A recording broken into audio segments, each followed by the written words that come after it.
So when I was in high school, I knew that I wanted to do research biology, and I stumbled upon parasitology, and I knew very little about it other than the fact that it was the study of parasites. So I didn't know anything about the different types or how the research was conducted, and any of that kind of stuff. So basically, I went on a tour of possible universities to go to, and I met a bunch of parasitologists, and I found Dr. Tamara Cook at Sam Houston State University, and she was really, really nice to me, and she said, we can set you up with a project right away, and she basically said, all right, we can let you jump in right away.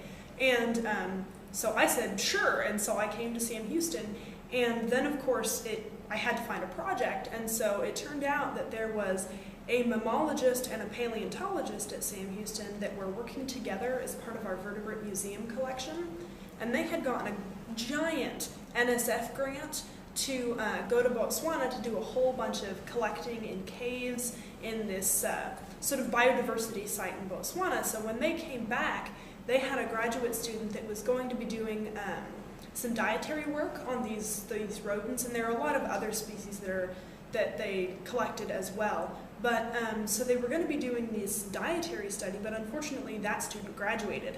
So what happened then is we had all of these gastrointestinal tracts of these rats just lying around. And one of the people that headed this project, the mammologist, he was one of my professors. And in class, just one day, he haphazardly mentioned that he had found lots and lots and lots and lots of nematodes inside the body cavities of these rodents. And so I approached him after class and I said, I'm looking for a project, and if you don't have any use for those GI tracts, I want them so that I can do this study. And he said, go ahead, they're yours. So basically, I went through them, and I chose out a couple of factors that I wanted to just sort of do some statistical stuff on after I'd found the helminths. So I chose out, like an equal number of males and females, an equal number of each species, and then basically I just started the project. So when I first started my undergrad, I was actually really interested in behavioral parasitology, which is why I've read so many of the papers. But since then, because of this project that I've been working on with the stuff out of Africa, because of the nematodes that I've been working with, I've kind of fallen in love with them. And one of the things that I acknowledge myself and is acknowledged by many other people is that the nematodes are really a pain to work with. They're challenging, they're not very morphologically distinct. So, they are, but at first glance, when you look at them, they're very similar, very difficult to sort of see the differences between the species. So the morphology is very confusing. So two different species can look almost identical, but the things that are important are very difficult to see with the scope. You have to do a lot of work in order to sort of manipulate them in order to see those structures. So they're pretty difficult to work with. And because of that, there's not a whole lot of people that really want to work with them.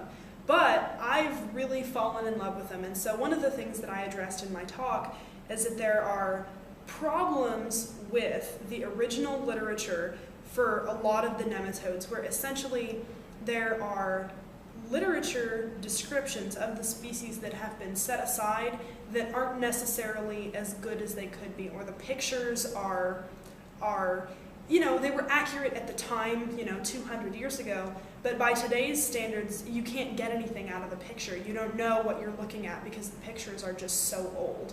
So one of the things that I'd really like to do is sort of revise the nematodes. I'd like to fix them to a great degree, and I know that that is something, because they are so diverse and such a massive, massive group, that's not something that I would be able to do by myself. But I'd like to think that I could go through and at least pick sort of a corner of that group and say, I'm going to fix this, and I'm going to go through all of the literature, and I'm going to have real pictures with this, and we're going to go through and revise the description so that we can know that this is correct, and sort of go through all of the terminology for it and sort of standardize the terminology for all of the nematologists. I have a subscription to both JP and COPA, and usually what I do is when I get them, I of course flip it over to the back where it's got the whole list of everything that's in it, And then I'll circle all the ones that are either stuff that I think pertains to my research that I think could be really interesting, or things that are out of similar hosts or similar parasites to what I'm working with, or people that I'm very familiar with, even if their research is very far removed from what I want to do. You know, people that I know and I want to follow their research. So I circle the ones that I really want to read, and then I'll go through, read them, and then I'll do that every single time. So.